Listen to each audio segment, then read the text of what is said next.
Hey everybody, welcome back to the channel. My name is Andrew Brazis. I am a business consultant and marketing professional, and the content on this channel is to help improve overall marketing education and mental health around just marketing and business and entrepreneurship, and also to help you progress through life as an individual in a way that's sustainable for you. So hopefully you love the content coming up, and I will see you on the other side. So I wanted to talk about imposter syndrome today. So what is imposter syndrome? I'm going to read it straight from Merriam-Webster dictionary so we can get a super clear definition.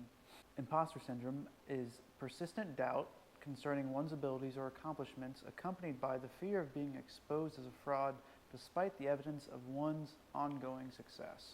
So in my experience, I've never felt imposter syndrome in something that I wasn't already actively participating in. Like, for example, I'm terrible at painting and drawing. And I know, I get it. It's an art, it doesn't matter. But I mean, like, I don't have any technical skill. I've never had imposter syndrome because I know I'm just bad and I don't pursue it. But I have had imposter syndrome with marketing. I've had imposter syndrome with cooking. I've had imposter syndrome with leading. With all that being said, I want to tell you why imposter syndrome is a good thing, and it's probably healthy.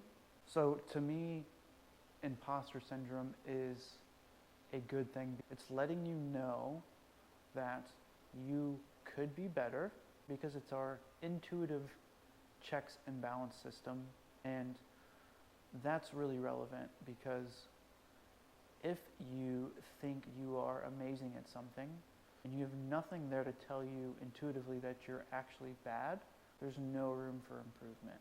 You just will not get better because of your internal ego setting up that wall. Right? An example of this is Van Gogh. He had crazy imposter syndrome. This is well noted in the artist community.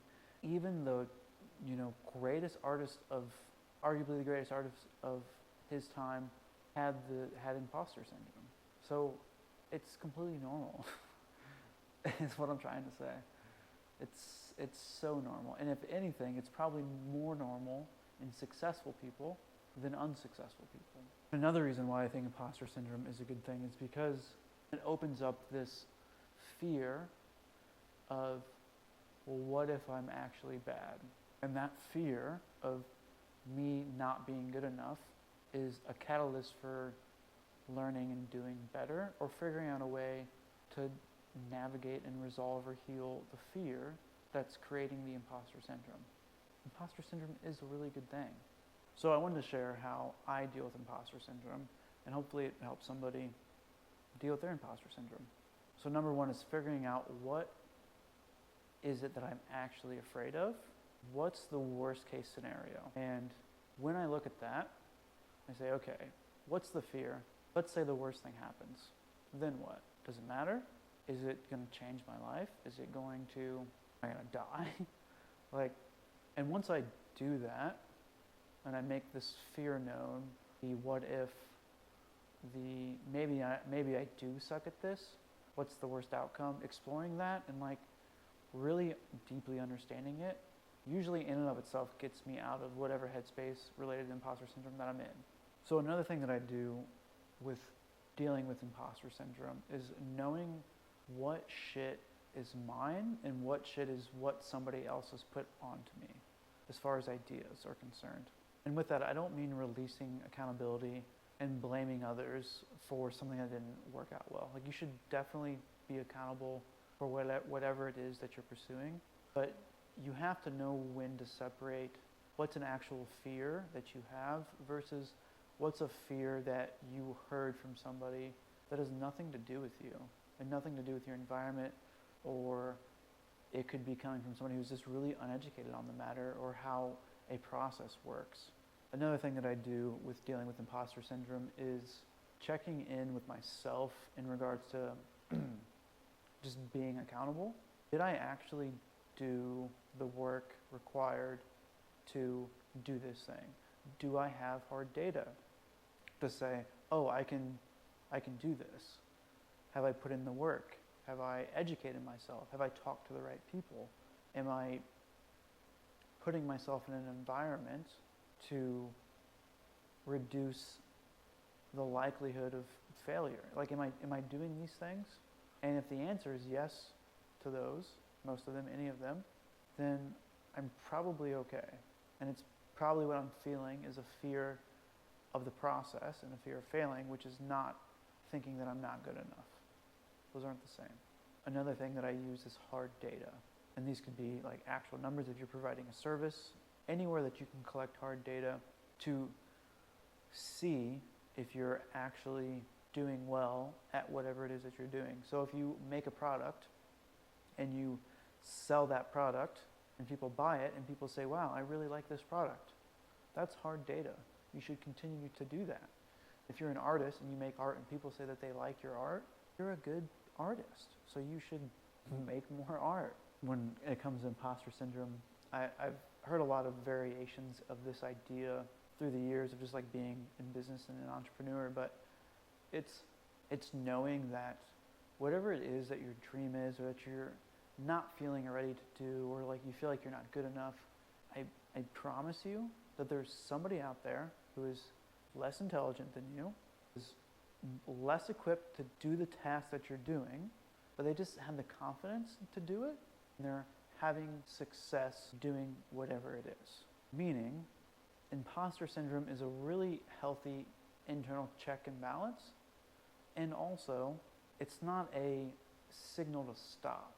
If you have dealt with imposter syndrome in your life, it's a healthy, normal thing. Anybody who's done anything hard has dealt with imposter syndrome at some point in their life, and it's not a reason to quit. So I hope that you hear this and see it as an invitation to confront the fear of failure and to know that you're probably better than you think you are. Just to take action on whatever it is that's holding you back. So just a quick recap on how I deal with imposter syndrome. The biggest thing is figuring out my fears and addressing them. Like what is it that I'm afraid of? Bringing that to the forefront and sitting with that fear and going through the worst outcome scenario. Like, what if that fear comes true? To me, that's number one.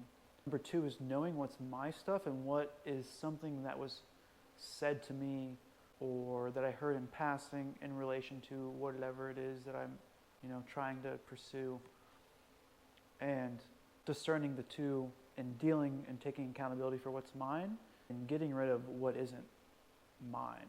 So number three is taking accountability for anything that I might have dropped the ball on. Am I doing things as good as I could be?